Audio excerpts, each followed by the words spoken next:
Welcome to the Scottish Rite Journal podcast, an audio presentation of the Scottish Rite Journal, brought to you by the Supreme Council of the Scottish Rite, Southern Jurisdiction, Mother Supreme Council of the world.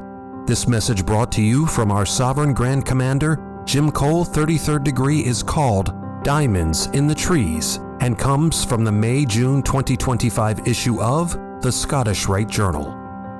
Hello, Jim Cole here, Sovereign Grand Commander, and I would like to share with you an article from the May-June issue of the Scottish Rite Journal. This article is entitled Diamonds in the Trees. I normally walk outdoors at sunrise. On a particularly cold morning, the scene which greeted me was a frozen world.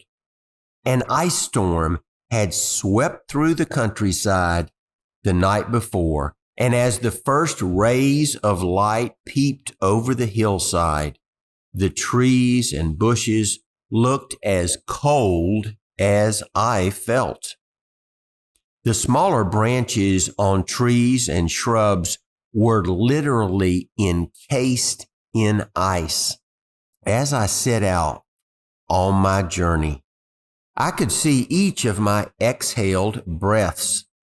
Strangely, there were no birds chirping. The stillness, like the cold, was intimidating. Fortunately, with each step, I could feel a small amount of warmth beginning to gradually spread around my body. During the next half hour, I noticed significant changes both in my body's comfort level and in the local environment. As the sun rose fully over the nearby hill, the sight was breathtaking. Light reflected off the frozen limbs and branches, creating the appearance of sparkling diamonds in the trees. Limbs soon began to shed their icy sleeves, and birds began to sing. The simple rise of the sun began a process of light and warmth that gradually, but thoroughly, changed the world. I literally stopped walking and stared, amazed at the beauty that had risen out of the coldness present in the world before the dawn of the new day. Even deep within my heart, I felt enlightened, made new, refreshed, despite the fact that the air temperature remained in the frigid range. The change was relative, but significant. Perhaps we should reflect on this scene and realize that we might once again learn from nature.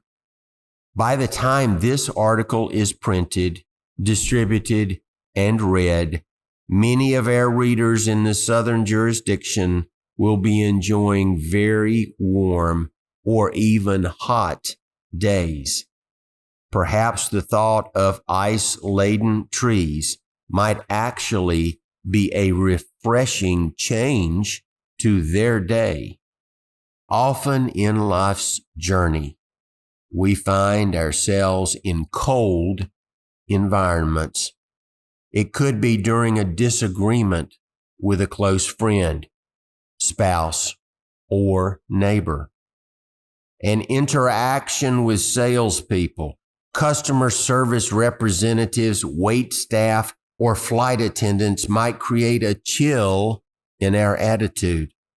When confronting an issue as a group's leader, one might face a very cold reception.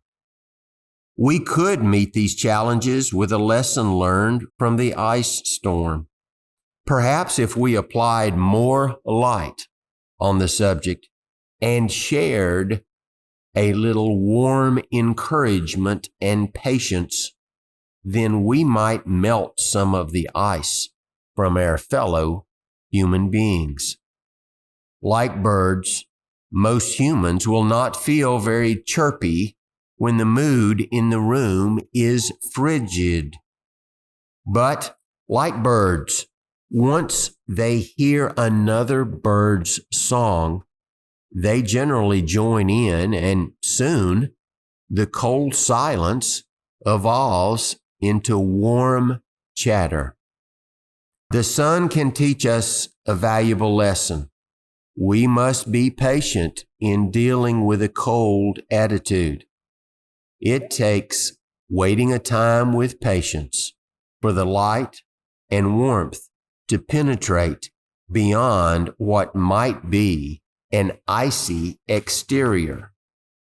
But when we allow our light to shine, we can step back, look out over the forest of our neighbors, and realize that each one has the ability to sparkle like an icy diamond in the trees.